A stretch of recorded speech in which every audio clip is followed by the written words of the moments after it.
Ayushman भारतचं card तिच्याकडे होतं. जळगावच्या एका खाजगी हॉस्पिटलमध्ये तिचे वडील तिला घेऊन गेले, पण आयुष्यमान भारतचं कार्ड तिथं चाललं नाही. हे दुर्दैव आहे की इकडे खोटारडा प्रचार करायचा की आम्ही 5 लाखापर्यंत मोफत आरोग्य देणार, प्रत्यक्षात 0 रुपये सुद्धा त्याच्यातून मिळत नाही. शिवसेनेवर टीका टिप्पणी करायची, राष्ट्रवादीवर टीका टिप्पणी करायची, अशा पद्धतीनं भारतीय जनता पार्टीचा एक कलमी कार्यक्रम चालू आहे.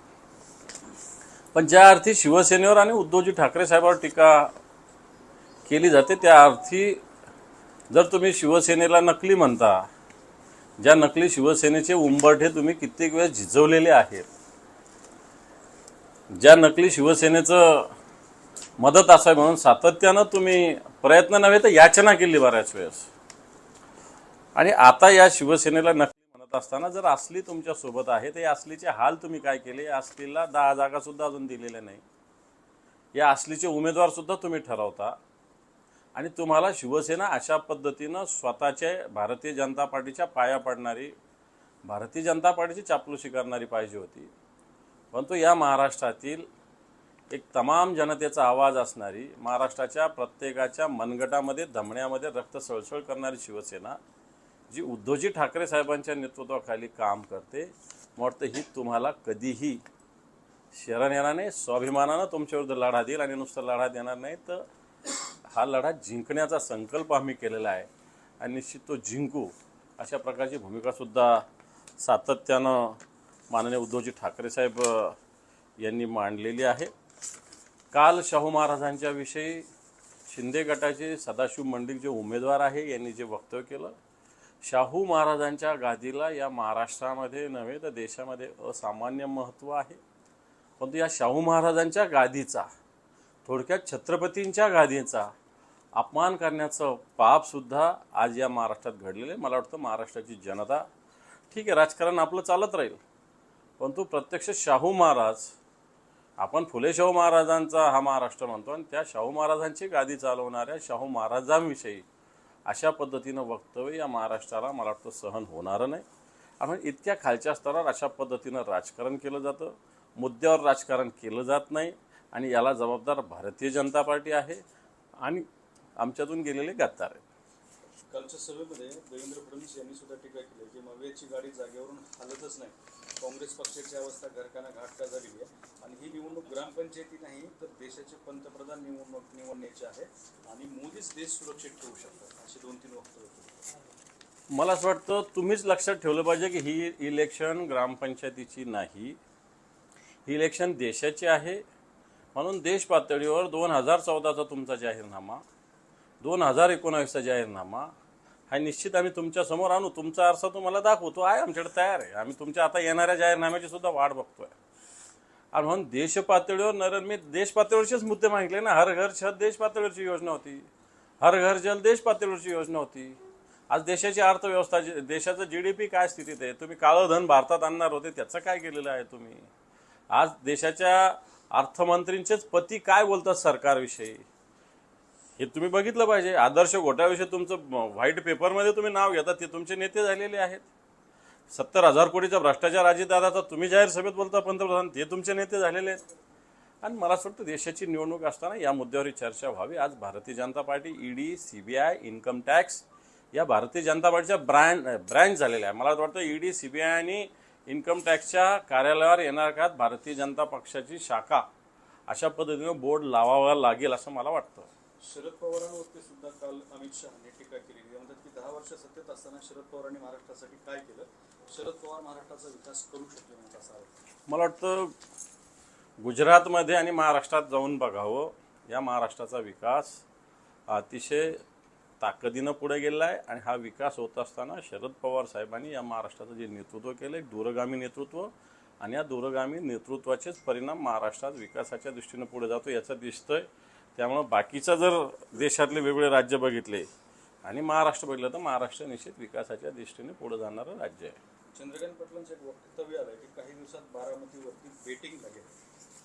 अजितदादाकडे खजिना आहे तर शिंदेकडे चावी. म्हणून यांचं खजिन्याच्या आधारावर सगळं राजकारण चालू आहे. बरं झालं त्यांच्या मुखातून हे वक्तव्य बाहेर आलं की खजिन्याच्या बळावर अजितदादा काय करतायत, आणि शिंदे काय करतात, महाराष्ट्र बघतायत. मग तो खजिना, मोठे मोठे खजिनेवाले या महाराष्ट्रानं घरी बसवलेले आहे. हे उदाहरण महाराष्ट्राने देशाला वारंवार दाखवलेलं आहे. सुनीत्र पवारांच्या प्रचार पत्रकावरती राज ठाकरेंचा फोटो वापरायला सुरुवात झाली किंवा महायुतीकडे सगळीकडेच राज ठाकरेंचे फोटो आता वापरून सुरू केले. चांगलं आहे ना. याच राज ठाकरेंनी उत्तर भारतीयांना कसं पेटावून लावलं, कशा भूमिका मांडल्या. याच राजसाहेबांनी मागच्या वेळेस मोदींच्या विषयी काय भूमिका मांडली होती, या सगळ्या भूमिकासुद्धा आता राजसाहेबांच्या फोटोमुळे समोर येतील. महायुतीला पाठिंबा दिल्यानंतर राज ठाकरे आणि नरेंद्र मोदी एका मंचावर येण्याची शक्यता आहे. 17 मेला मुंबईत महायुतीची प्रचार सभा आहे शिवाजी पार्कला. त्या ठिकाणी राज ठाकरे आणि नरेंद्र मोदी एका मंचावर आलेले असतात. येऊ द्या, चांगलं होईल, आले पाहिजे. याचे मला असं वाटतं परिणाम भारतीय जनता पार्टीला बिहार, उत्तर प्रदेशसारख्या राज्यातसुद्धा भोगावं लागणार. कारण मी मुंबईत होतो मागचे 2 दिवस. ज्या पद्धतीनं उत्तर भारतीय लोकांचे, बिहारी लोकांचे, यूपीच्या लोकांच्या रिॲक्शन, प्रतिक्रिया आलेल्या आहे राज ठाकरेच्या पाठिंब्यानंतर. मला वाटतं भारतीय जनता पार्टी महाराष्ट्रातच नाही तर बिहार, उत्तर प्रदेशसारख्या राज्यामध्ये सुद्धा याचे परिणाम भारतीय जनता पार्टीला भोगावे लागणार आहेत. पक्षफुटीवरून 2 महत्त्वाची वक्तव्य समोर आले. त्यामध्ये प्रफुल्ल पटेलांचं आणि छगन भुजबळांचं. प्रफुल्ल पटेल म्हणतात की दादांच्या शपथविधीनंतर शरद पवार आमच्यासोबत येण्यासाठी 50% तयार होते असं म्हणतात. मला असं वाटतं गेल्यानंतर अशा सगळे वक्तव्य होत असतात. 50% तयार होते. आधीचं पण अजितदादांचं वक्तव्य आलेलं आहे. या वक्तव्याला आता कोणताही अर्थ उरलेला नाही असं मला वाटतं. प्रफुल्ल पटेलांचं वक्तव्य आहे की 2014च्या निवडणुकीत पवारांनी एनडीए सोबत अर्थात भाजपसोबत जाण्याचा प्रयत्न केला होता. त्यानंतर तुम्हाला सर्वांना आठवत असेल की शिवसेना आणि भाजपचं 2014 साली बिनसलं होतं आणि भाजपला बहुमतापेक्षा थोडेच कमी आमदार होते. त्यावेळेला शरद पवारांनी भाजपला आम्ही तुमच्यासोबत येऊ किंवा बाहेरून पाठिंबा देऊ असं सांगितलं होतं. तेव्हापासून हे सगळं सुरू आहे असं छगन भुजबळांचं. हे पण राजकारणामध्ये हे अलायन्स होत आलेले आहे. त्यावेळेस निश्चित राष्ट्रवादी काँग्रेसने भारतीय जनता पार्टीला पाठिंबा दिला होता. आमचा मुद्दाच तो होता की आम्ही राष्ट्रवादी सोबत घेतल्यानंतर तुम्ही कोल्हेकुई मोठी केली होती, परंतु तुम्ही 2014लाच भारतीय जनता पार्टीने राष्ट्रवादीला सोबत घेतलं होतं. त्यावेळेस राष्ट्रवादी काँग्रेस तुम्हाला चालत होती आणि आम्ही 2019ला उद्धवजी ठाकरे साहेबांनी राष्ट्रवादी सोबत घेतली तर ती तुम्हाला दुखत होती. ही भूमिका आम्ही वारंवार मांडलेली आहे. खासदार धनंजय महाडिक यांनी 5 कोटी रुपयांची शर्यत लावलेली आहे. कागल आणि चंदगड या 2 तालुक्यात लीड देणाऱ्या तालुक्याला 5 कोटींचा निधी देणार असल्याचं धनंजय मंडलिक यांनी सांगितलं. संजय मंडलिक यांच्यासमोर 5 कोटीचा निधी देणार सांगितलं. ते काय घरून देणार आहे का? सरकारचा निधी देणार आहे.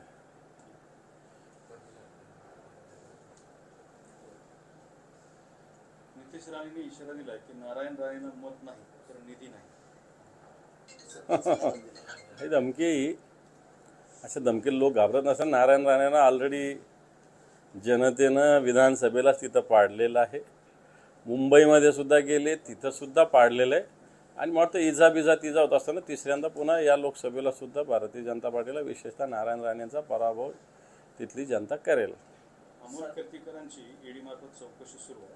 या चौकशीमुळे गजानन कीर्तीकर हातबल झाले. ते शिंदे गटात असूनही ते म्हटले की संसद ताब्यात घ्या पण मित्र पक्षांचाही मान राखा. विरोधकांच्या मागे केंद्रीय यंत्रणांचा सासीमेरा लावणे ही भाजपने आणलेली नवी संस्कृती असं त्यांनी आरोप केला.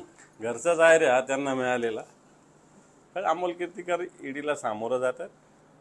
सगळ्यांना माहिती आहे राजकीय हेतून या सगळ्या गोष्टी चालू आहे. अमोल कीर्तीकर एक मजबूत शिवसैनिक आहे, काही डगमगणार नाही.